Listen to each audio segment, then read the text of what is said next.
Heavenly Father, thank Thee for this time we can preview the lesson for next week. We have been learning a lot from the study of Proverbs, the wisdom that You've given to the writer of the book, practical ways to live our Christian life. So I pray that You will again give us perceptive minds, a teachable thinking, so that when we do read the verses that we will preview, we will pick up gems that will help us develop to a more mature Christian living. And Lord, equip us to be able to share this with our respective Sabbath school classes this coming weekend. In Jesus' name I pray. Amen. All right, so we talk about divine wisdom. This is the title of the quarterly. The quarterly gives this title for the lesson for next week. But I'd like to go over some stuff with you. But let me just give you an introduction. During the 3rd, 4th century, there was a big hoopla over the divinity of Jesus Christ. Till today, we hear about the divinity of Jesus Christ. Remember the Da Vinci Code? The Da Vinci Code still goes to the creeds of the Christian church. And they said we just invented the concept of the Trinity. We invented the divinity and the deity of Jesus Christ. In fact, Jesus married Mary Magdalene and fathered some children, and then it became the lineage of all the artists and the geniuses and the Renaissance and all sorts of stories. One of the passages that played a very critical role in the discussions and the debates on the Godhead of Jesus Christ is Proverbs 8.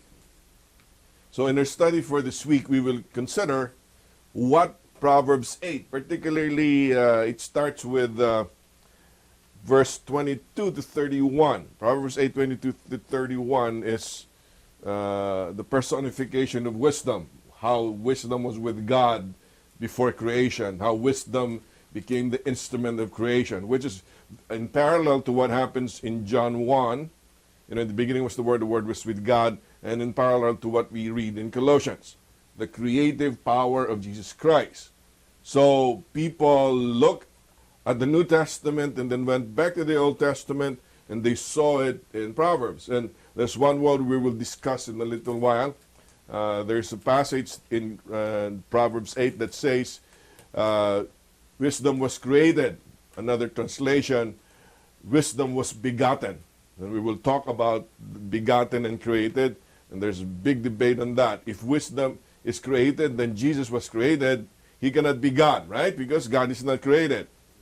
Okay, but if wisdom is begotten and Jesus is begotten, He can be God. Because begotten doesn't mean created.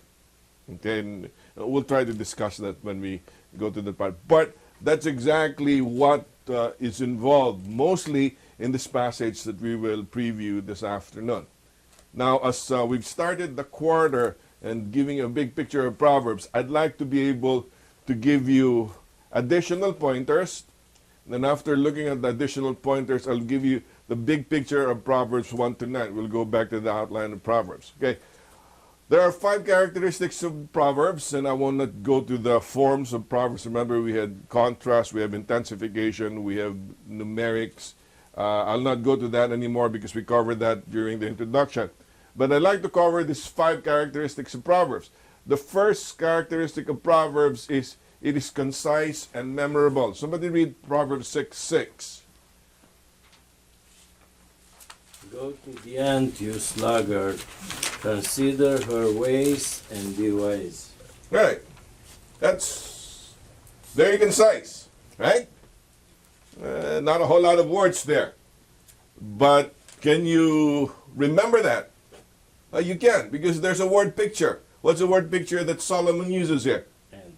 The ant. Okay? And then who is he talking to?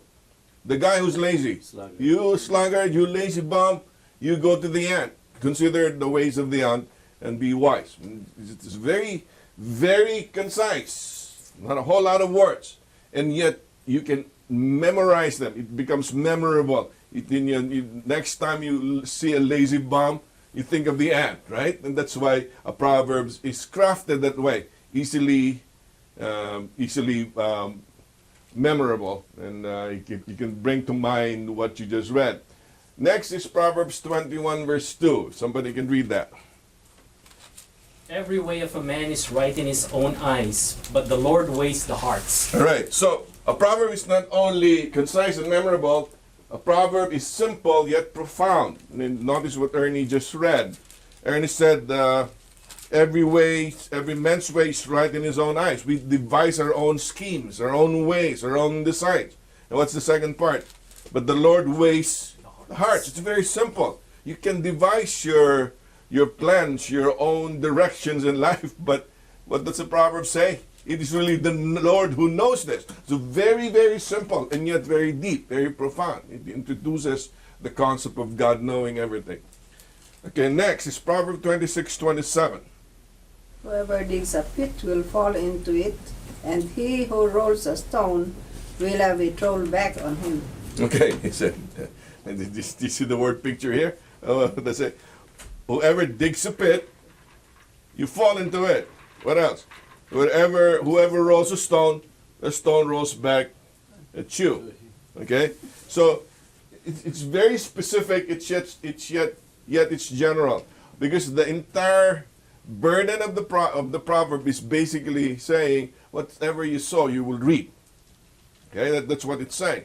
But in there, instead of saying it, whatever you sow, you reap in a propositional form, Proverbs says, hey, you dig into a pit.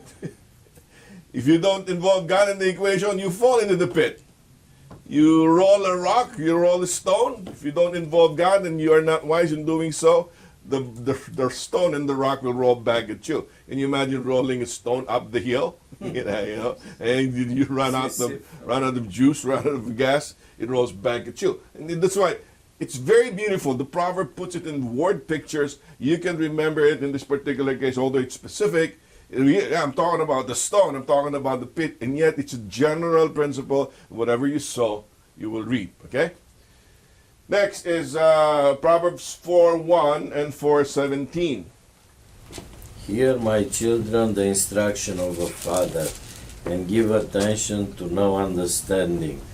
For they eat the bread of wickedness and drink the wine of violence. Verse 17, did you read? Yeah. Verse 7. So there's a parallel here, right? There's a parallel of here my instructions, my child.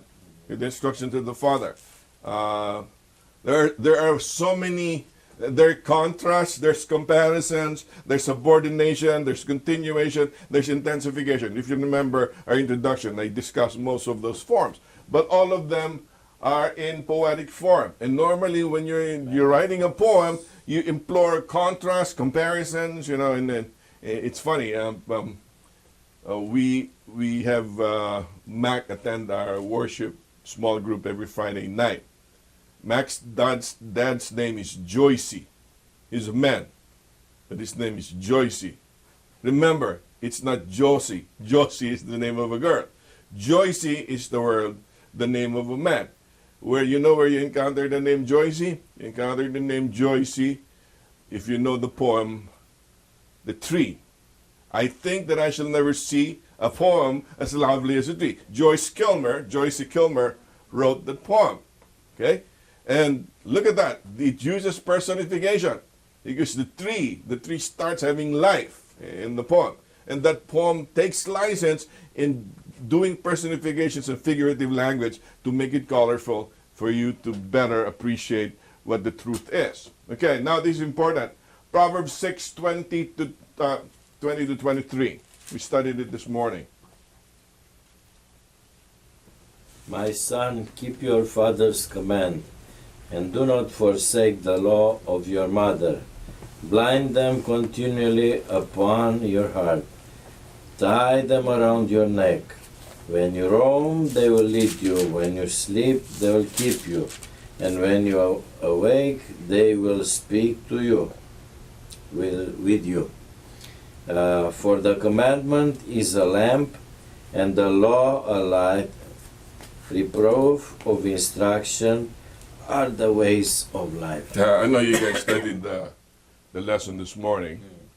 And the lesson this morning talks about several parts of the body and how wisdom is related to the parts of the body. What were the parts of the body? Quick review. The heart, right? Bind them in your hearts. What else? Bind them in your neck. Bind them in your fingers. And then write them in the tablet of your hearts. And those are the four. In our discussion this morning, we just revolved around all four. And try to understand what is the Hebrew understanding of a heart. It's understanding of a neck, understanding of a finger, and the tablet, and the heart. Okay, just for your sake, if you didn't cover this, what did Solomon mean about binding it around your neck? Yes. Talking. Why is it precious? Right. So and then, okay, this didn't come from me. I have a good friend who I really respect. He's got a doctorate in biblical linguistics. He knows Greek and Hebrew like the back of his hand. If I need to process a very important concept in the Bible and go to the original manuscripts and the original renditions, I always contact him. And he gave this presentation. It's really, really cool because the word used for neck here is nephes. You know where you encounter nephes? Exodus 2:7. God formed man out of the dust of the ground and breathed into his nostrils the breath of life.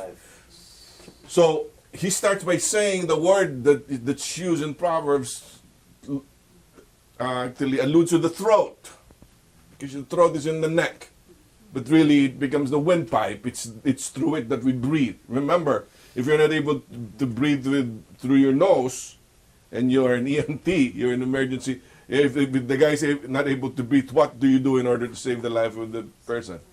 Right here, right? You pour a hole here because it goes through it's part of the windpipe. So when Solomon was saying, hey, tie it around your neck, tie it around your throat, tie it around your breath. Breathing is living. In other words, tie all the instructions of your mom and your dad to all of life. That's what it's trying to say. That's why it's very beautiful, okay? Now, what are you supposed to tie? Let's go to Deuteronomy 6. Somebody read verse 1 and 2. Now this is the commandment, and these are the statutes and judgments which the Lord your God has commanded to teach you, that you may observe them in the land which you are crossing over to possess, that you may fear the Lord your God, to keep all his statutes and his commandments which I command you, you and your son and your grandson, all the days of your life, and that your days may be prolonged. All right, okay. So, Deuteronomy is the valedictory book of Moses. And he starts Deuteronomy 6, which is very, very famous for the Shema. We will read the Shema in a little while. It says, these about the commandments of God. Okay? And then after mentioning the commandments of God, what does it mention in verse 2? Fear the Lord. Ooh, about fearing God. Does it ring a bell? What is the primary proposition of Proverbs? The fear of the Lord is the beginning of wisdom, and the fear of the Lord is related to the commandments. How is it related to the commandments? It is by respecting and obeying the commandments that you fear God. And by obeying the commandments, you become wise, and you live. If you disobey the commandments, you die. And we'll cover that. We covered that in the first lessons, but we'll cover that some more today. Now, here's the point. Somebody read verse 4 all the way to verse 9. Deuteronomy 6. Hear, O Israel, the Lord our God, the Lord is one. You shall love the Lord your God with all your heart, with all your soul, and with all your strength. And these words which I command you today shall be in your heart. You shall teach them diligently to your children, and shall talk of them when you sit in your house, when you walk by the way, when you lie down, and when you rise up. You shall bind them as a sign on your hand, and they shall be as frontlets between your eyes. You shall write them on the doorpost of your house and on your gates. All right, this is amazing. This is fascinating. You look at this passage. It talks about the Shema. Behold, the Lord our God is the only God. When it says the Lord our God is one, it literally means there's only one God, and that's Yahweh. You should love him with all your heart, with all your mind, with all your soul, with all your strength. And then what are you supposed to do? You're supposed to teach this to your children. When do you teach this to your children? What does it say? When you sit, when you walk, when you lie down, and when you rise up. In other words, all the aspects of their lives, okay, must be related to the law as you teach them as parents. And then there's a unique word that they use. Verse 8, you shall bind them.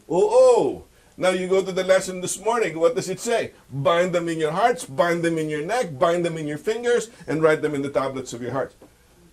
So when it says, my son, listen to the instructions of your dad, like listen to the law of your mom, your mother, it does not just say the advice of the parents. What is it trying to say?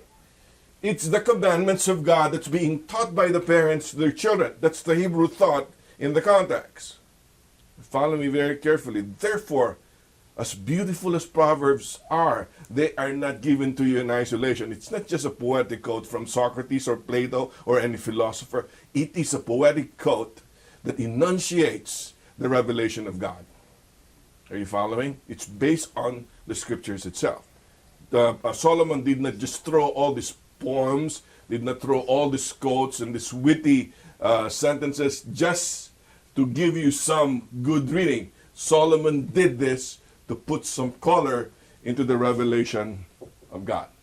All right? So, if you remember all of this, it will help you appreciate Proverbs more. And as we study, we will apply some of these principles in the study this afternoon. One thing more, I'd like to be able to clarify this. There are two kinds of Proverbs. The first type of proverb is descriptive. The other one is prescriptive. What's the difference? Descriptive is just describing exactly the way life works. And you will find this a lot in Proverbs. The woman of folly, we will entice you, but it actually leads you to the trap and you will end up dying. That's what it's trying to say. Therefore, stay away from her. That's prescriptive. Descriptive Proverbs describes, prescriptive Proverbs prescribes. And describes states it the way it is. Prescribes means this is something you need to do. So when you read the Proverbs, make sure you understand whether it's descriptive or it is prescriptive. And you know, if it's prescriptive, it's something you need to follow in order to be wise. All right?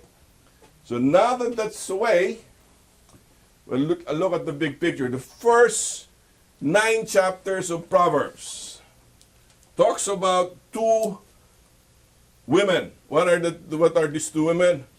What are these women? The women of wisdom, right? And the woman of folly. Okay? And chapter 7 talks about all the traps and entanglements and the snares that the adulterous woman, folly, will bring to your life. Chapter 8, as we will consider, is the exhortations of the woman of wisdom. Okay? And then chapter 9 talks about the invitation of both folly and wisdom, contrasting the two. So you got to understand this in context. We've been reading chapters 1 to 9 so far, but all of chapters 1 to 9 is a comparison between the woman of wisdom and the woman of folly. We covered chapter 7 today in our lessons. Talks about the folly, okay, and the entanglements, the entrapments, the snares that the woman of folly will bring upon somebody who will follow foolishness rather than wisdom. Okay? And now we will study the exhortations of the woman of wisdom. The woman of wisdom. So, how do we break them apart? This is the way I'm going to teach the lesson. There are 3 I's. Okay? When you teach your lesson this coming Sabbath, or you want to discuss it. There are 3 qualities of wisdom. We will talk about the invocation of wisdom, the infinity of wisdom, and the invitation of wisdom. The invocation is something to do with the call of wisdom, because wisdom starts calling, okay, when we read chapter 8. And then in the middle of chapter 8, which is very crucial to the Christological debate, or the divinity of Jesus Christ, we will talk about the infinity of wisdom. Because wisdom is infinite. It is not simple wisdom. If it really points to Jesus Christ, the wisdom of God, then wisdom is infinite. And lastly, he talks about a banquet that is being prepared. So wisdom invites people to feast with her. There's a festive invitation from wisdom so that you will enjoy what she offers. Okay? Okay, let's go open up first the invocation or the call. Somebody read Proverbs 8, 1 to 8. Does That's not not. Go ahead. Go ahead. Go ahead, sister. Go ahead. Oh, me? Oh, yeah. Oh, sorry. Does not wisdom cry out, and understanding lift up her voice? She takes her hand on the top of the high hill, beside the way where the paths meet. She cries out by the gates, at the entry of the city, at the entrance of the doors. To you, O men, I call, and my voice is to the sons of men. O you simple ones, understand prudence, and you fools, be of an understanding heart. Listen, for I'll speak of excellent things. 8:2. And from the opening of my lips will come right things, for my mouth will speak truth.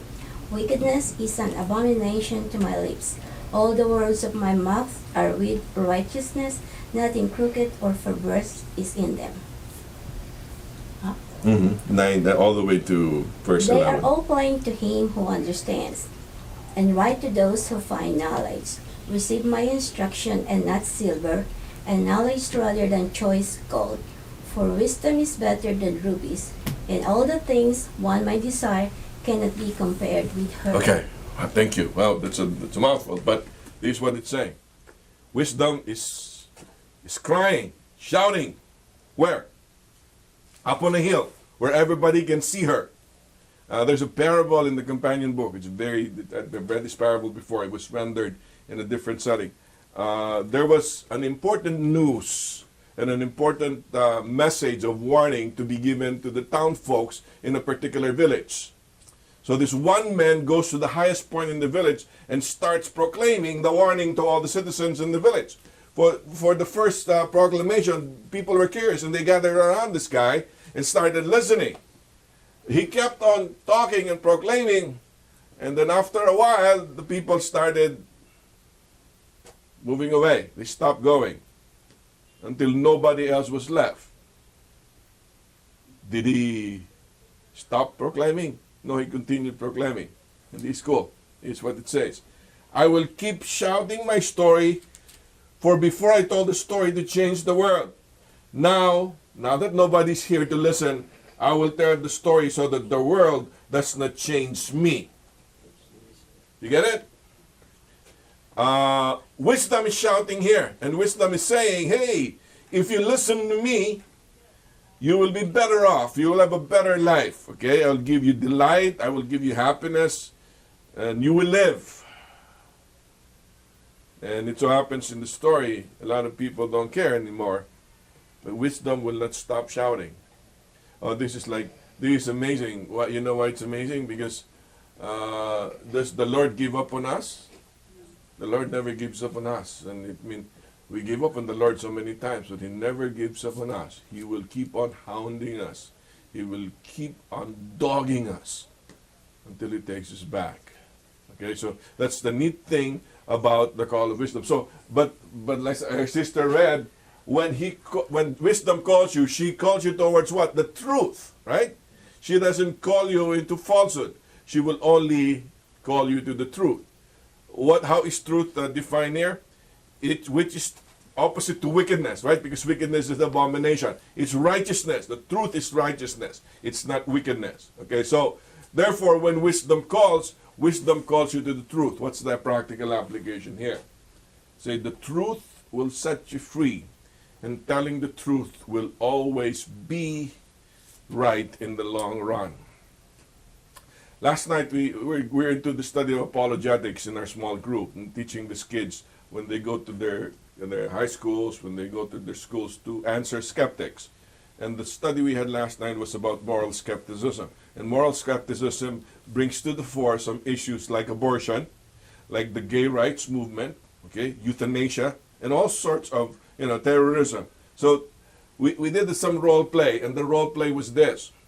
You're a senior in high school, and you have dreams to finish a course, to be successful professionally. Unfortunately, because you were not careful, your boyfriend impregnated you, and you're a girl. So you find yourself pregnant at your senior year in high school. If you carry the baby to term, that will present a lot of complications, right? More than likely, if you carry the baby to term, you might not be able to graduate. More than likely, if you carry the baby to term, a lot of your classmates will jeer at you. They will shame you. So you will feel the pain and the suffering from your family, from your peers, and worse, of broken dreams. Because all of a sudden, what you're carrying in you is an impediment to your success. It's inconvenient. That's what the world says. So what do? The culture says, abort the baby. You abort the baby, problem's gone. No more impediment. You can finish high school. You can finish college. You'll be successful professional. Granted, during the role play, we said, you abort the baby. You finish school. After you finish school, you turn around and you became a career professional. And then because you were a very successful career professional, now you earn a lot of money. People respect you. And one day, while you were about to have lunch, 10 years after your graduation, you look back at your career, oh, I think I made it big, I'm really successful. Your office mate tells you, why don't we have lunch in the park? So instead of going to the cafeteria or going to the nearest restaurant, you went to the park and took a carry out and started eating at the park. And in the park, you started to see children playing. And most of the children are 10 years old, right about the age of the baby, if the baby were born 10 years ago. And all of a sudden, you look at your career doesn't look very impressive. All of a sudden, you look at all the money you're making, you begin to lose their value. Why? Because you think to yourself, oh, what if I carry the baby to term? I will have a 10-year-old kid now playing with me. That's what it's saying. Because you sided on inconvenience. You sided on the things that will make you succeed based on your own schemes, and you did not follow the truth. You will end up suffering, although you think you've succeeded. What does it say? There's a way that seems right to a man, but the end of that way is death. All right? So the first call of wisdom, don't allow your feelings, don't allow your environment, don't allow other influences to sway you and decide against the truth and righteousness. Instead, follow righteousness.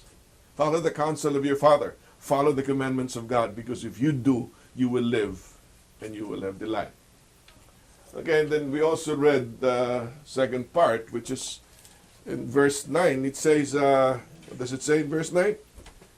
They are all plain to him that understandeth, and right to them that find knowledge. Verse 10, guys? 9. Yeah, verse 10 too. Read it. Receive my instruction, and not silver, and knowledge rather than choice of gold. For wisdom is better than rubies, and all the things that may be desired are not to be compared to it. Wow. It's saying, in the end, you think money's going to be the delight that's going to bring you treasure? You think it's success that will spell the difference in your career? No. Proverbs is saying, no, if you follow the truth, it will be more valuable than gold or silver. How do I explain this? Isn't it true that the more you have, the more you don't have? Let me try to explain that. The more you want, Yes, right. The more you have, the more you want. if you buy another car, that's another car to fill up with gas, right? And another car to maintain. If you buy a bigger house, larger taxes, like higher taxes. When you have higher taxes, maintenance will also cost you. Okay? How does it go? Yes, the grass is greener on the other side, but you still need to mow the lawn, right? and if it's greener, it's a bigger lawn. That's why most of the people who are happy in the world are content with small things. How does the Bible put it? Godliness with contentment is great gain. It's a lot better. It is a lot better than what you have. That's why I love Pastor Mark. I don't know if you listened to one of the first sermons of Pastor Mark. He said, when we moved here to Illinois, we were not expecting a 4-bedroom home. We were used to just a small apartment, like a 2-bedroom. Now we got 4 rooms in the house, you know. It's a very simple life. And then I think to myself, yeah, before I came to America, I was satisfied with eating a bowl of rice and 1 entree. that's just 1 bowl of rice, 1 ulam, 1 entree, and you're happy. If you happen to have extra money, you have some dessert. Okay? May himagas. Okay? Today, no. How do we eat in America? We eat with several entrees. We go for the dessert. Oh my. That's why I was teasing my class this morning in Sabbath school. If the Proverbs tells you to bind it around your neck, it will be very difficult to bind it around your neck if you don't have any neck. Okay? And you lose your neck by eating a lot. Okay? You just have a face and the body. There's torso, there's no neck. Anyways, that's not the point. All we're trying to say here, the Proverbs is saying, it is not in how much you have and how much you can spend that you will find treasure. It is staying with the truth and following the instructions of God that you will truly find treasure. Okay, question. Does that mean God will not allow some of us to be rich? No, it doesn't say that. But it's saying whether you're rich, whether you're poor, whether you're simple, whether you have a lot, whether you have a little, it doesn't matter. If you follow wisdom, it will be better than silver or gold. Well, this is very profound, right? Very, very simple invocation. Say, hey, follow the truth. Follow righteousness. Seek after God. Seek after His commandments. And I'm telling you, if you follow the commandments, you will have treasure beyond compare. Very, very simple statement. That's the first quality that she wants to share in chapter 8. Now we go to the interesting part, which is the deity of Jesus, the divinity of Jesus Christ. It's verse 22 to verse 30. 31. Before we go ahead, Yeah, ask sure. a question. Sure. This sounds like, I don't know if it's a good question, but why do they always have women of wisdom and women of folly? Is it symbolic? Oh, yes. Okay, that's the question. Why not men of wisdom and men of folly, right? It so happens that the Hebrew word that they use is feminine. So since it's feminine, it's got to be a woman, right? And so when you go to the New Testament, wisdom in the New Testament is Sophia. You've heard about Sophia, and Sophia happens to be feminine in Greek as well. So you'll have to use a feminine gender in your pronouns. Okay, that's why the translation. Solomon used a feminine impersonation here, a personification. That's why. So, but I mean, that doesn't mean only women are wise and only women are fools. It's a general term that's used for, it's almost like mankind. God so loved the world. God so loved all men. That doesn't mean He didn't love women as well. Most of the time in the Bible, men is used as an inclusive term for all mankind. In this particular case, because it talks about wisdom, Solomon chose the feminine form of the word so that it becomes a woman. Now, it becomes very complicated if you really want to be sticklers, because wisdom points to Jesus Christ, and Jesus Christ is not feminine. Okay, we use wisdom as a feminine Hebrew word to point to Jesus, who is masculine. Okay, so we don't want to overstretch it. My simple answer, sister, is the fact that the verbal construct is feminine, we use lady rather than a man. If he used the masculine form, it would be a man. Okay, so why do I say that? Because all of 22 to 31 talks about a picture, a prefiguring of Jesus Christ, and Jesus Christ is masculine, and yet the description is feminine wisdom. All right, so that doesn't mean Solomon is confusing us. He's saying that wisdom is this characteristic, and wisdom is a picture of the coming Jesus Christ. All right? Okay, here it is. I tried to break it down. Wisdom is infinite. Let's read it, okay? Somebody read verses 22 to 31, so we'll have a handle on what we're trying to learn here. Chapter 8, 22 to 31. The Lord possessed me at the beginning of His way, before His works of old. I have been established from everlasting, from the beginning, before there was ever an earth. When there were no depths, I was brought forth. When there were no fountains abounding with water. Before the mountains were settled, before the hills, I was brought forth. While as yet he had not made the earth or the fields or the primal dust of the world. When he prepared the heavens, I was there. When he drew a circle on the face of the deep. When he established the clouds above. When he strengthened the fountains of the deep. When he assigned to the sea its limit, so that the waters would not transgress his command. When he marked out the foundations of the earth, then I was beside him as a master craftsman, and I was daily his delight, rejoicing always before him, rejoicing in his inhabited world, and my delight was with the sons of men. All right, okay, it's my fault, but we'll cover this little at a time. First thing, it says in verse 22, and here's the big issue, and I like to emphasize this because there's a movement in our church today that teaches that Jesus is not God. He's only the highest of all creatures, but Jesus is not equal to God. They flatly deny the Trinity, and it's happening within our denomination. All right, and let me try to explain why that is. Okay, if you look at verse 22, what is the verb that's used there? The Lord, what? Possess. The Lord possess. Anybody has another translation? Form. Okay, form. Anyone else? I think there's another translation that says created. The Lord possesses me in the beginning of his way, before his works of old. Okay, so form, created. Oh, there you go. If wisdom points to Jesus Christ and he was formed, that means he had a beginning. Are you following? Because he was formed.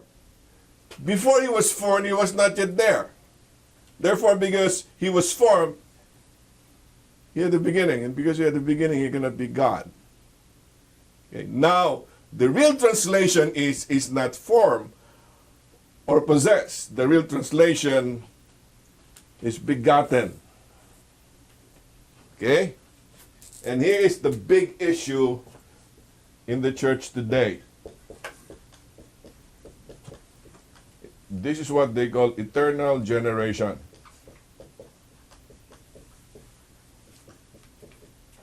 Okay? If you read your Bibles, it says, for God so loved the world that he gave his what?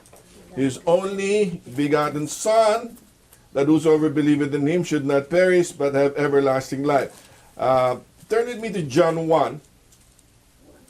John 1, okay? Because this is a reflection of what Proverbs.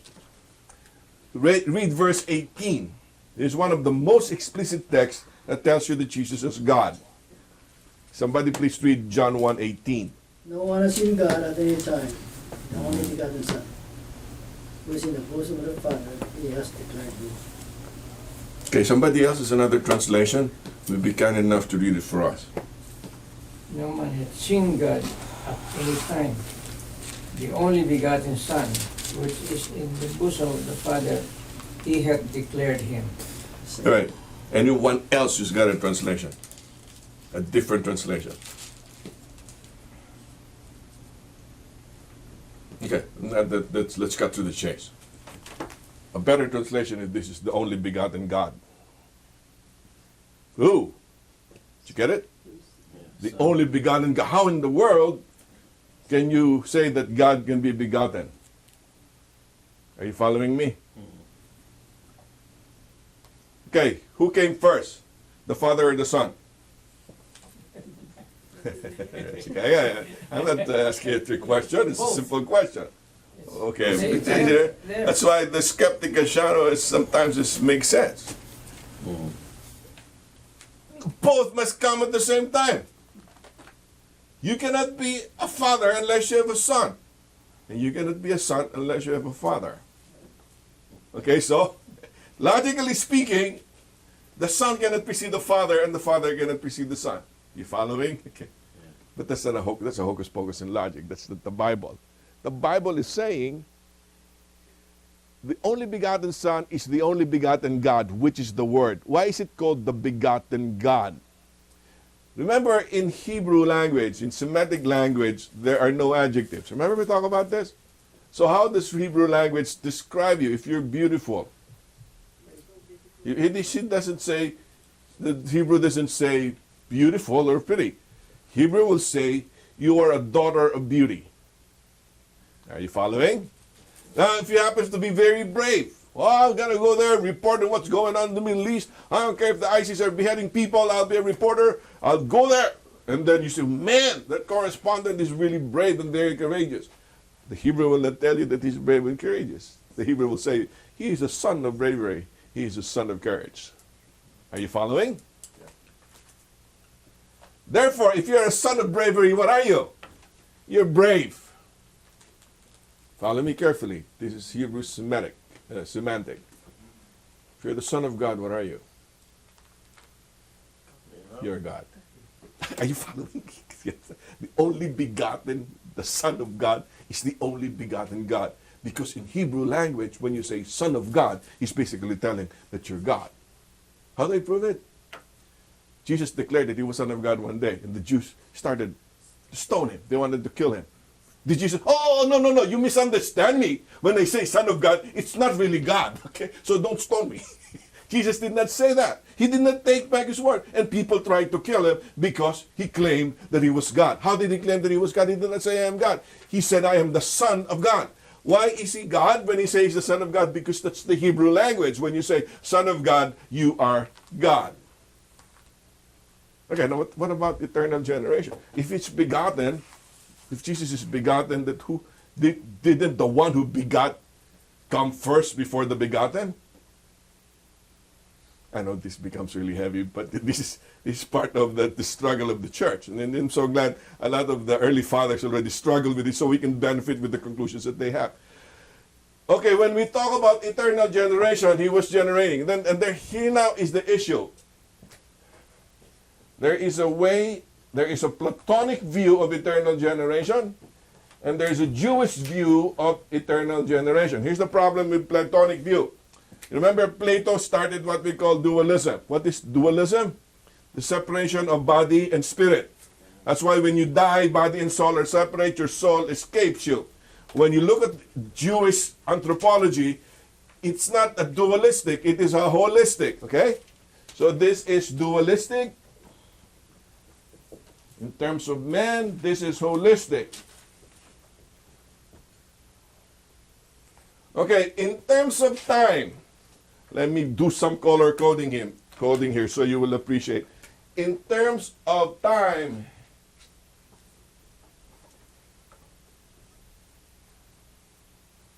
Plato talks about a temporality, okay?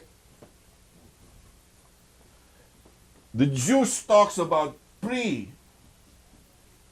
temporality. All right. Okay, good. See, we needed Cass here. He's the one who's going to interpret this. I thought all that he knows is the impossible thing. But he also knows this thing. Okay, so what's the difference between atemporality and pretemporality? Okay, you're right. Pre is before. What is a? Without. Yeah, without. This is without. And this is before. Okay, let me explain to you what's going on inside the church today. A lot of people say, when we talk about the only begotten Son, who is Jesus Christ, they're talking Platonic understanding. Okay. And they're saying that's why our pioneers didn't believe what Plato was teaching, because they did not accept the Grecian view. They accepted the Hebrew view of time. What is the Grecian view of time? The Grecian view of time is atemporal. They do not believe that there is a continuum of time, which is a beginning and which has an end. Okay? What the Greeks believe is that time in the dimension of the Spirit is not there. It is without time. So the teaching of the Platonic early church father says that Son is still being generated today. It's eternally being generated. So Jesus is still being generated by God today, if you believe in eternal generation. So you know what they decided to do? They said, don't believe eternal generation, because that's a pagan philosophy. Why is it a pagan philosophy? They look at it in terms of a Platonic viewpoint. Now let's look at the Hebrew viewpoint. Hebrew brief point doesn't say there is no time. It's saying that time is here, and time at the beginning, it will continue until eternity. That's what the Bible says. What happened before time? Hey, don't look at me. Read the passage. What does the passage say? The Lord possessed me when? At the beginning. So this point is here. It was before time, pre-temporality. Are you following? The fact that it's pre-temporal, in other words, God created time. Time wasn't there before. Well, that's very difficult to understand. I admit, that's why He's God, okay? You understand it? God will cease to be God. Creation came before time was, because you cannot have time without creation first, okay? So, before time, wisdom was already there with God. Right? What happens when He creates time? God invades time. He goes in here. Is Jesus begotten again? No, He's not. He's part of the time continuum that God created, because God also created time. For the Greeks, there is no time at all. Okay, I know you guys are frowning. You encounter somebody in the church who doesn't believe in the Trinity, they will talk about eternal generation. You know, they're saying that the General Conference after San Antonio will be brought back to Indianapolis. Right? What's that so? 2015 is San Antonio. 2020, it will be in Indianapolis again, closer to home. Oh. How many of you went to the Indianapolis General Conference? I did, okay? 1990. Yes. That's called? What did you call the stadium? Ah, man, I memorized that because Hoosier Dome. No, the Hoosier Dome is I'm sorry, I was talking about St. Louis, not Indianapolis. Oh. In Indianapolis, in St. Louis, Missouri. Yeah. I forgot the stadium. But before you go there for your devotionals and for the meetings, there's a group of teenagers handing out leaflets. Yeah. Right? You remember them? Yeah, they gave me. Oh, boxes and boxes of leaflets. That's These are we call them, I already mentioned this to you so long ago, we call them pioneer worshipers. Okay, they will not call themselves that, okay? But that's what a lot of our teachers within the denomination say. Why are they pioneer worshipers? The basic premise that they say is, if the Adventist church will go back to the teaching of the pioneers, Jesus will come back sooner. And it so happens that the Adventist church, the early pioneers, did not believe in the Trinity. Why did they not believe in the Trinity? Because it's Platonic. It's atemporal. They understood it in a Platonic way. They did not do proper interpretation, proper exegesis. You understand the Bible not to Platonic or Grecian eyes. You understand the Bible to Hebraic or Jewish eyes. And Jewish eyes is not atemporal, it is pre-temporal. Okay? Let's go back. There are 3 points we already discussed. Why is Jesus God according to the Bible? Because he's called the Son of God. Why is he God if he's the Son of God? Okay. You guys remember? We just said, if you're the son of bravery, you're brave. Okay? They do not have adjectives. They put it in phrases. If you're the daughter of beauty, you're beautiful because you're the daughter of beauty. And if you're the Son of God, you're God. What is the proof? People seek to stone Jesus Christ because he said he was the Son of God. Why did they stone Jesus Christ? Because he claimed that he was God. How did he claim he was God? He declared himself to be the Son of God. Why is he the Son of God? Because he was begotten by the Father. How was he begotten? He is not eternally being generated in the Platonic scheme. He was begotten by the Father before time, before creation. That's pre-temporal. That's the beginning that you find in Proverbs 8. Oh my, I had a dialogue with the leader of this group. His name is Linford Beachy. That's why I knew who. I asked them, people, most of the writings that they distributed was authored by Linford Beachy. And Linford Beachy gave there was a dissertation in Fuller by John Rhee, a Korean, who discussed this, that even Calvin made a mistake in understanding eternal generation, because eternal generation was Platonic in the standpoint of So John re-explained it. So I tried to explain it to Linford. Linford, you got problems. The reason why you're saying that we're teaching a pagan philosophy is you're trying to understand the Bible through Christian viewpoints. It's a Platonic understanding of eternal generation. If you understand the Bible through the Jewish language, it will make sense. Okay, here's the point. Essential generation is not chronological. Okay, this essential versus chronological. You know what I mean. Chronological generation means Jamie got pregnant. She went to the hospital October 22, and she gave birth to Lily Hope. She generated Lily Hope. That's why I have a grandkid. That's chronological. Why? Because who came first? Bing came first before Lily Hope because I was her granddad. Okay? Chronologically, I was ahead of Jamie and Lily Hope. That's chronological generation. What is essential generation? It's got nothing to do with chronology. Essential generation has nothing to do with time.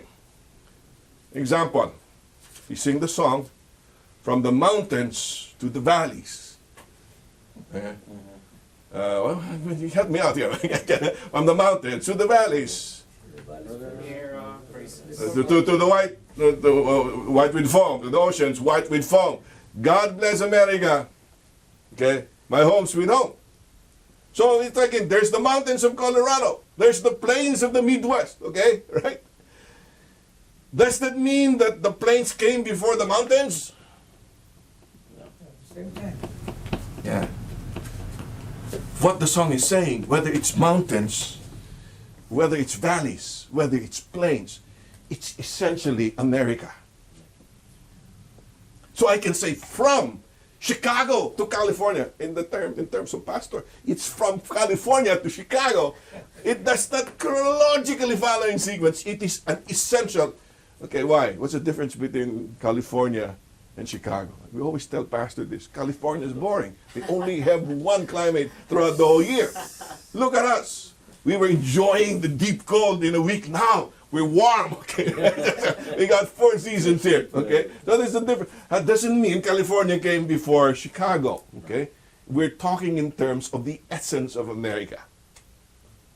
So when we say that the Son, or Jesus Christ, is begotten of God, we're talking about essential beginning, essential generation.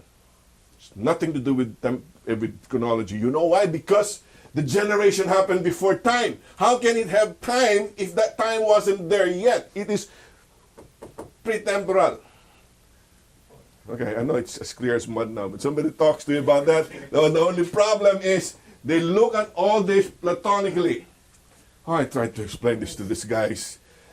I had several write-ups of this. I forwarded to Linford Beachy. Before I knew it, he had 5-10 other writers join us in the forum. To a point where we had somebody from Australia who wrote the book on the Trinity and Seventh-day Adventists who joined us. Oh man, I forgot. He became a close friend of mine. He tried to answer Linford Beachy as well. So I went to the root of all things. I said, hey, you're talking about John Reese Fuller's dissertation. Here's the conclusion of the dissertation. You quoted him out of context. I proved it. I said this is Spates this. Didn't care. You know why? How does it go? A person convinced against his will is of the same opinion still. So there was a point where I could have just dropped the discussion. The only concern I have was there were a lot of Adventists reading it all over the world. That's why it was called Filipino Adventist Network. And I don't want other Adventists who read this to be misled. So for the sake of those Adventists, we engage as people in discussion. And this was the fruit of the discussions. Let's repeat what we discovered. Who came first, the Son or the Father? All right, come on. You can't, son cannot be a son without the Father, and the Father cannot be Father. So they got to be the same. Okay? Next. What kind of generation did Jesus have? It's not chronological generation. It's essential generation. So when we say he was eternally generated, he was generated from eternity even before time. Why? Because eternity is beyond time. Right? Before and after, you want to call it that way. Next, this is Semitic Semitic grammar says, you do not say brave or beautiful or courageous. What do you say? Son of courage, son of bravery, daughter of beauty. So when you say you are God, you do not say you are godly. You say you are the Son of God. And when you say Son of God, people know, if you're a Jew, that you're saying that you're God. That's why they tried to stone Jesus Christ. There's enough evidence to say that Jesus was God. That's why here's the evidences from Proverbs 8. Okay, we will not exhaust this thing because they just summarized what the arguments was in the 3rd or 4th century when they tried to establish the deity of Jesus Christ. Number one, he's omnipresent. Why is he omnipresent? Even before time, he was already with God. 30 and 31 clear read it. What does verse 30 say? Then I was beside him like a master workman. All right? Yeah. He became the instrument of creation. He was beside God, beside the Father. Who created the world? Who was the instrument? Jesus did. All right? Omnipotence. Everything that you see, nothing could have been made that was made if not for Jesus Christ. Everything that you see in creation was made by Jesus. That's why he's omnipotent. He was before time. That's why he's omnipresent. And now this is interesting. Just go to verse 23 all the way to 30, and I'd like to read it to you. Here's the way it says it. Okay, it starts with verse 23. Chapter 8, verse 23, Proverbs. He says, I was set up. I was brought forth. I was brought forth in verse 25. In verse 27, I was there. In verse 30, I was beside him. And then I was daily his delight. Follow me carefully. That I, in Hebrew, that is the word ani.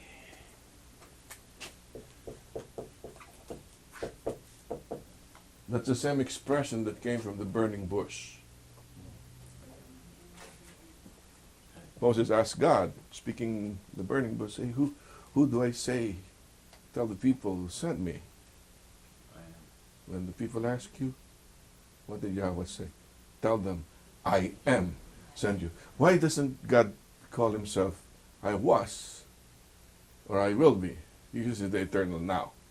Anyways, in this particular case, it's I was. He's saying I was there because he's in terms of chronology before the foundation of the world. But the same I, the expression I right here, is an expression of what Yahweh claims to be himself. So you got there are three evidences of Jesus' divinity. Number one, he was there in the beginning. He's omnipresent. He was the worksman of God in creation. And you notice, if you read 22 all the way to verse 31, and you read Genesis 1, does it repeat itself? Yes. It talks about heavens, it talks about the earth, it talks about the seas. So there's a parallel between Genesis 1 in creation and Proverbs 8. Okay, and we talk the I. That's it. I don't want to leave it without looking at the parallels between Colossians and Proverbs. If there's a parallel in the New Testament, it was that John 1, in terms of in beginning the Word was with God. The closest parallel to Proverbs is in Colossians 1, 16 to 20. If somebody read Colossians 1, 16 to 20.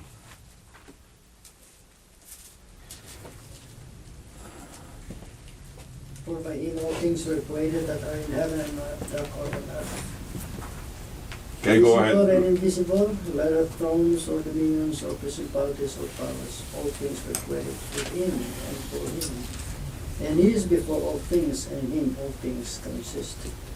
And he is the head of the body, and the church was the beginning, the firstborn from the dead, that in all things he may have the preeminence. Go ahead.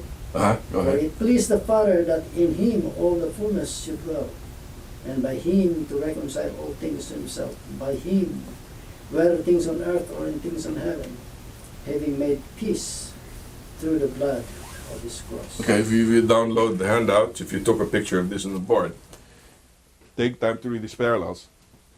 Colossians declare that he is the creator.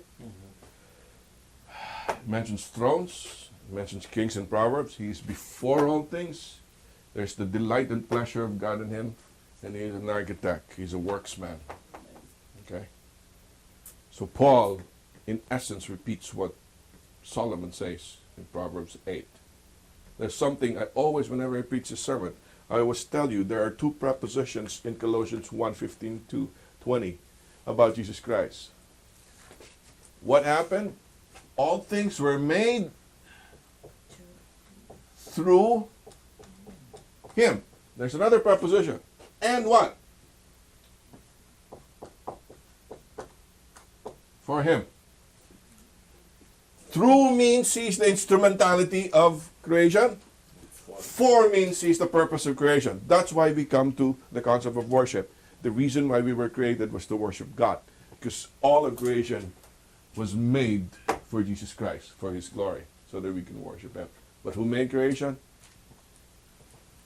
Jesus was the instrument of creation. And the parallels will show itself here. Okay?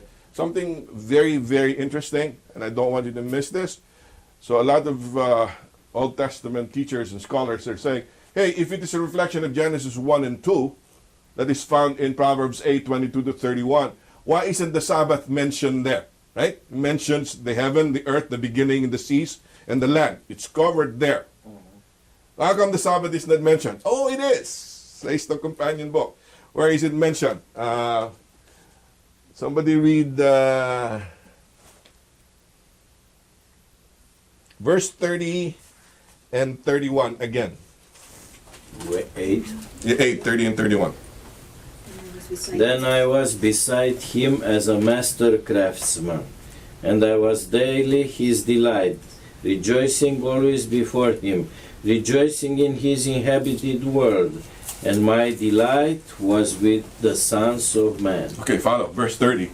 How does the creation story narrate itself? It says, and behold, the evening and the morning was the first day, and God saw all that he has made, and behold, it was good. They took delight on what was going on. And then it changes in verse 31. They were not only taking delight in what was being created, because in 31 something fascinating happens in verse 31. He rejoiced in the inhabited world, and what? And delighted in the children of Man. Oh boy, really cool. When did God rejoice in the inhabited world? Of course, in order for him to rejoice in the inhabited world must be completed first. Right? Cool. So he must have rejoiced after the 6th day, because he created the world in 6 days. What's after the 6th day? The 7th day is the Sabbath. Okay? Now to corroborate that, it's saying, he delighted where? In the children of men. As the crowning out of creation, man and woman. When did God first fully commune and related himself to mankind? The Sabbath. The Sabbath day. Very beautiful.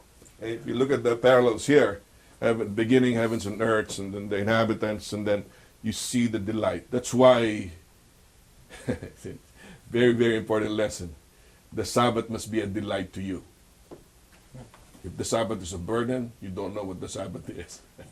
Remember the joke that we play, that we talk about, and I was still...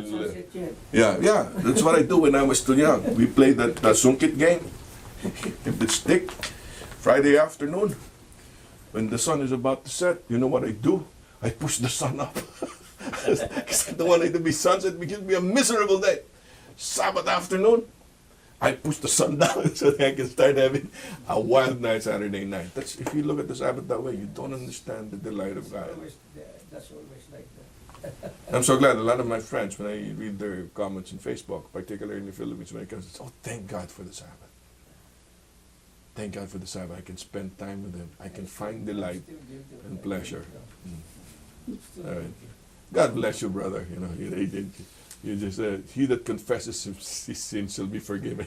Okay, and he that hideth them will not prosper. Says the scripture. But that's what it's amazing. The parallels of creation is in Proverbs 8. But all of this creation was done by wisdom, and the Father, whose wisdom. And look at the parallels. It's Jesus Christ, whose wisdom right here. And then they say, look. Proverbs says, he was created, he was formed, therefore he's not God because he was created. No. What's the translation? He was begotten.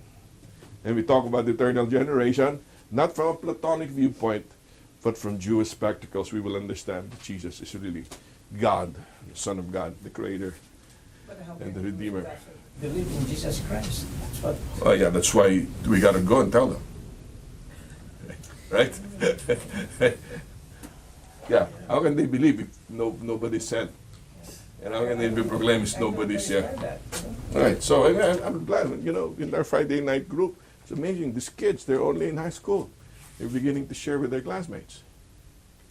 Well, there are Messianic Jews right now who believe in Jesus, so it's not all of them. No. There's a movement right now, Messianic Jews. Because I met one Jewish cruise that they don't believe in Jesus Christ. Some of them don't. Yeah.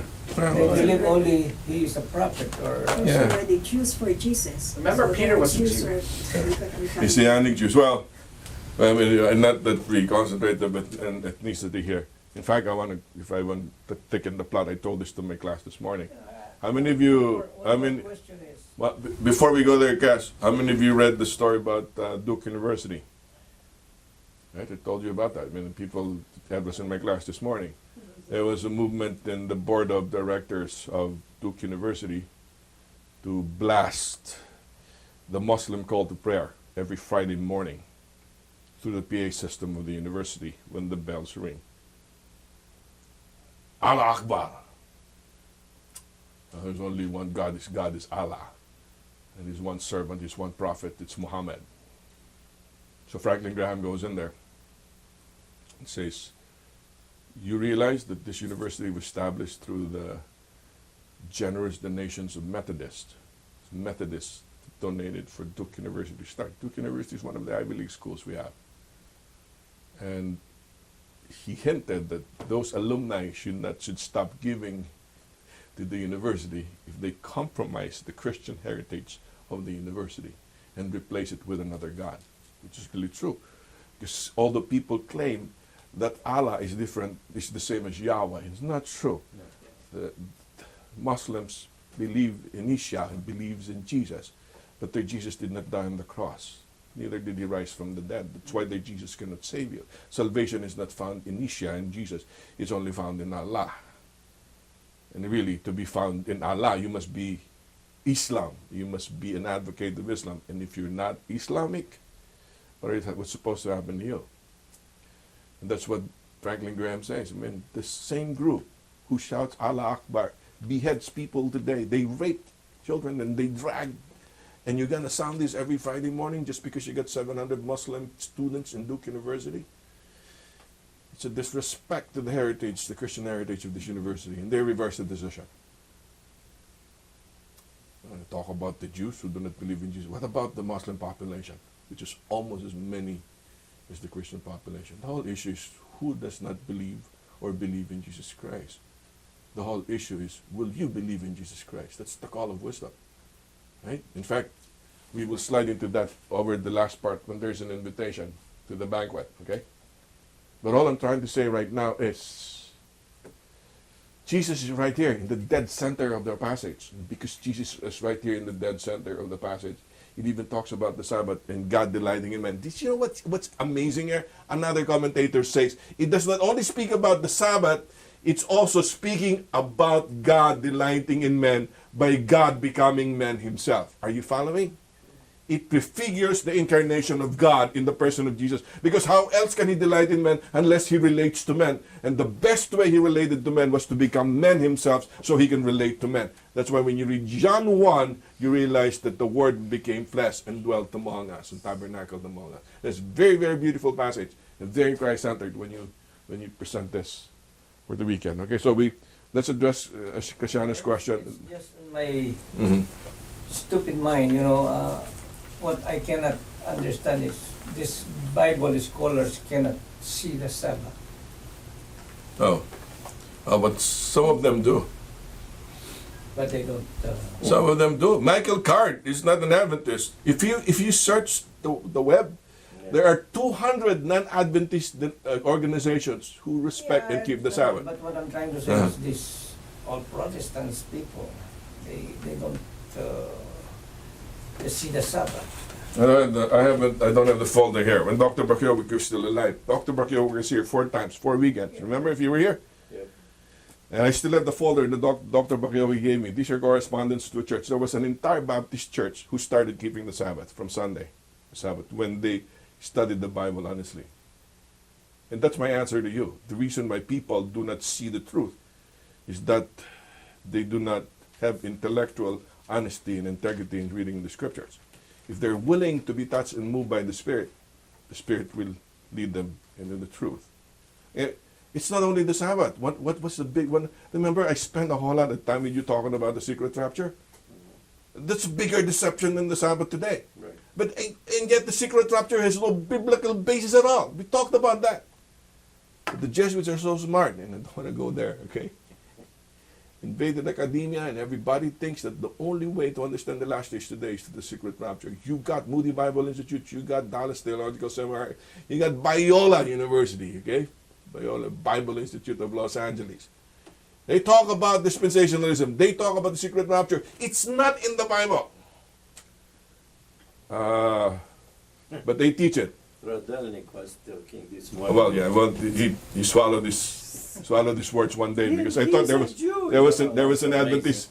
He didn't identify himself as an Adventist. He talks about the 144,000, and he said, "Well, the 144,000 will be on earth. The Jerusalem, the temple will be restored."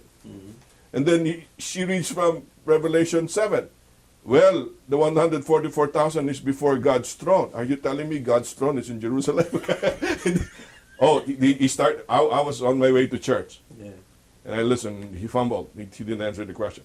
But all I'm trying to say is, if you're honest, intellectually honest. Okay, another deception today is the immortality of the soul. Right? Yep. John Stott is one of the most respected evangelical theologians. Before John Stott died, he accepted holism, the Hebrew. He believed in the soul the way Adventists believe in the soul. All right, that's John Stott. Okay, now that's Edward Fudge is one of the great evangelical scholars we had. He had a lecture about hell, and they said hell is not an eternally burning fire. Hell is an annihilation, which is our teaching. Okay, and the soul does not travel. That's very dualistic. It's not Hebrew. Hebrew is holistic. This is not Adventist. Okay, and you know what happened to him? What happened to him? He had he had a nephew who went to one of the seminaries in the United States. And when they learned that his nephew believed the way he believed, because he doesn't believe in eternal burning fire, and he doesn't believe in the immortality of the soul, they wouldn't accept this nephew in the seminary. So Edward Fudge is saying, come on, is this freedom of religion? Is it freedom of research? Are you intellectually honest? No, because it's a long cherished tradition. My answer to you guys, a lot of people who want to accept these truths, these unique truths, won't accept it because of tradition. They want to go to the tradition of men. But if you're honest, you will see the truth. And that's what's going to happen very soon. That's why we're living in the last days. The truth will shine in the hearts of men. And all those scholars, if Billy Graham were still alive before Jesus comes back, I would tend to think that Billy Graham will respect the Sabbath as well. Remember Michael Card, right? Michael Card. Yeah. He's not an Adventist. He gave a concert during our. Yes. He keeps the Sabbath. In fact, he composed a song about the seventh day, right? He told us. You remember? Yes, he said. And then Michael Card is a very good friend of Steve Green. You know Steve Green. You sing Steve Green's song. Steve Green is also a Sabbath keeper. He's a silent Sabbath keeper. Why are they silent Sabbath keepers? Because if they are open Sabbath keepers, they'll be castigated by the evangelical community. Right. That's the problem. There's a cultural overtones here. But the bottom line is what Proverbs is saying. Don't think about the culture. Don't think about your preferences and your experience. Think about the truth and understand. Even if you die for the truth, it's the right way to live. Really cool. Okay. There is another singer, a lady. What's her name? I don't know. Yeah, I know what And she's keeping the Sabbath. Yeah. So we go to the last part. I'll just read it for you because I think we're burning the tape here now. We don't have enough storage. He goes, wisdom has built her house. He has hewn her 7 pillars. She has slaughtered her beast. She has mixed her wine. She has also set her table. What is the description here? Wisdom built a house and prepared a lot of food, right? Why is he preparing a lot of food? Because there's a big banquet. This is a word picture of Solomon. And you know what he's going to do? He's going to invite everyone to attend his banquet. Both the simple-minded and both the scoffers. It doesn't matter. You come. I invite you to dwell in my banquet. So, there's an invitation to her feast. And what happens when you go to her feast? What does the Bible say? You will learn to fear the Lord. Let's go to verse 8. Do not reprove a scoffer, or he will hate you. Reprove a wise man, and he will love you. Give instruction to a wise man, and he will be still wiser. Teach a righteous man, and he will increase in learning. The fear of the Lord is the beginning of wisdom. The knowledge of the Holy One is insight. Whereby your days will be multiplied, and years will be added to your life. If you are wise for yourself. If you scoff, you alone will wear it. In other words, if you accept the invitation of wisdom and feast at her table, you will have wisdom, you will have insight, you will have life. That's what Solomon is saying. On the other hand, if you follow folly or foolishness, what happens to you? She knows nothing. All she can offer you, in verse 17, is stolen water, and tells you that the stolen water is sweet, and bread eaten in secret is pleasant. Really, you know what's going on? He's leading her guest into the depths of hell, the depths of Sheol. Isn't that true? Foolishness will give you fleeting happiness, right? Oh, sin is exciting. If somebody preaches something behind the pulpit and say, don't sin, because sin is boring. Sin is not boring. Sin is exciting. The problem is sin does not last. It will give you temporary excitement, that it doesn't last. And that's what we... In fact, you know what? You look at the word picture, it's just like a snare. You know what the snare is? There's a trap. And how do you trap somebody? You make the trap very attractive and make it appear not to be a trap. Instead, show it to be, whoa, something that you will really enjoy. And then that's what wisdom is trying to say. What's the invitation of wisdom? Go to the feast. But don't forget, flee from foolishness as well. Because when you flee from foolishness, you will go into my feast and you will appreciate the life, the wisdom, the insight that I'm going to give you.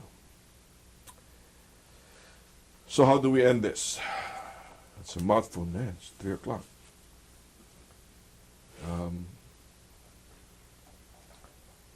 In the final analysis, who is our wisdom? Jesus is our wisdom, right? Read 1 Corinthians. It's the wisdom of God, justification, sanctification, all the gifts that we have is in Jesus Christ. The only way to truly be wise is to be in Jesus Christ. Why? How are you wise? So far, we've studied chapters 1 to 9. How do you become wise, say Solomon? The only way to become wise is to follow the commandments and the directions of God. Because when you follow if you follow, you live. If you do not follow, you die. Isn't it true? You disobey, you become a criminal, where do you end up? You end up in the slammers or you even die. But if you obey, there's no problem. How many of you are so scared on the highway when you drive? You are scared because you're violating the speed limit, you're violating the law. But if you drive within the limits of the law, there's no reason to be scared. That's what he's just trying to say. The problem is he's saying, I don't want you to just follow me because you want to live, or you want to enjoy life and you want to be prosperous. I want you to follow me from the tablet of your heart.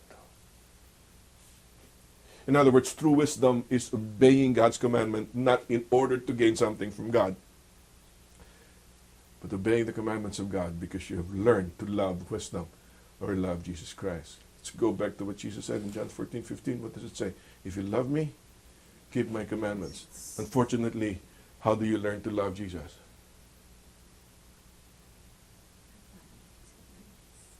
By constantly going back to how much he has loved you. I mean, when I say this, people say, hey, you're being redundant. You always say that because there's nothing else to say. The only way to grow in Jesus Christ is to look at Jesus Christ, to turn your eyes on Jesus Christ, and stop depending on yourself. So let me end with this illustration. In our Friday Friday worship, we have what we call a rating. This was like introduced by Stacy. She's an excellent teacher. So at the end of the Bible study, I want you to rate your week. How close were you to God? How far were you to God on a scale of 1 to 10? Some people say I'm a 5, I'm a 6, I'm a 7. And then finally, when I joined them, I was always a 10. He said, Uncle Bing, how come you're always a 10? Oh, I'm always a 10 not because I'm good. I'm always a 10 because God is good. I do not look at what I've accomplished during the week. I look back and say, despite of what I have done, God has been faithful and God has been good. And if I look at what God has done for me and stop looking at anything or anybody else, then you will be wise. How do you become wise? When you look at God, how can you not love Him if you begin to observe how much He has loved you in Jesus Christ? I got to give this. I give this illustration to my class. When you look at my grandkid, you look at Lily. She has a picture, looks at me with those big blue eyes, smiling at me, the very cute, angelic face. How can you not fall in love with that baby? All I'm trying to say, when you look at the cross, the most beautiful picture of the love of God, how can you not fall in love with the one crucified on the cross? You cannot help but love Him. And when you love Him, you will keep His commandments. And by keeping His commandments, you become wise. That's a summary of chapters 1 to 9. And so far, so good. Very, very beautiful study in the book of Proverbs. Right? Let's bow our heads in prayer. Dear Father, thank Thee for this wonderful study we had. Very, very heavy because of the ideas and the truths that we process in these two chapters, 8 and 9. But may we realize that wisdom has invocations. Wisdom is infinite. Wisdom is an invitation because wisdom is Jesus Christ. Teach us, dear Father, to always heed the invocations and the call of Jesus every day. Always recognize that He is our infinite God, infinite Creator and Redeemer. And always heed His invitation for us to feast at His table, because in Jesus we will find pleasures forevermore. Teach us to always remember it's impossible to live this life in wisdom. Will only be possible if we are totally dependent on God, and by looking at how much You care for us in Jesus, You will change our hearts to be wise, to fall in love with You, follow Your commands, and live the life You plan us to live, in joy and delight and pleasures towards You. In Jesus' name I pray. Amen.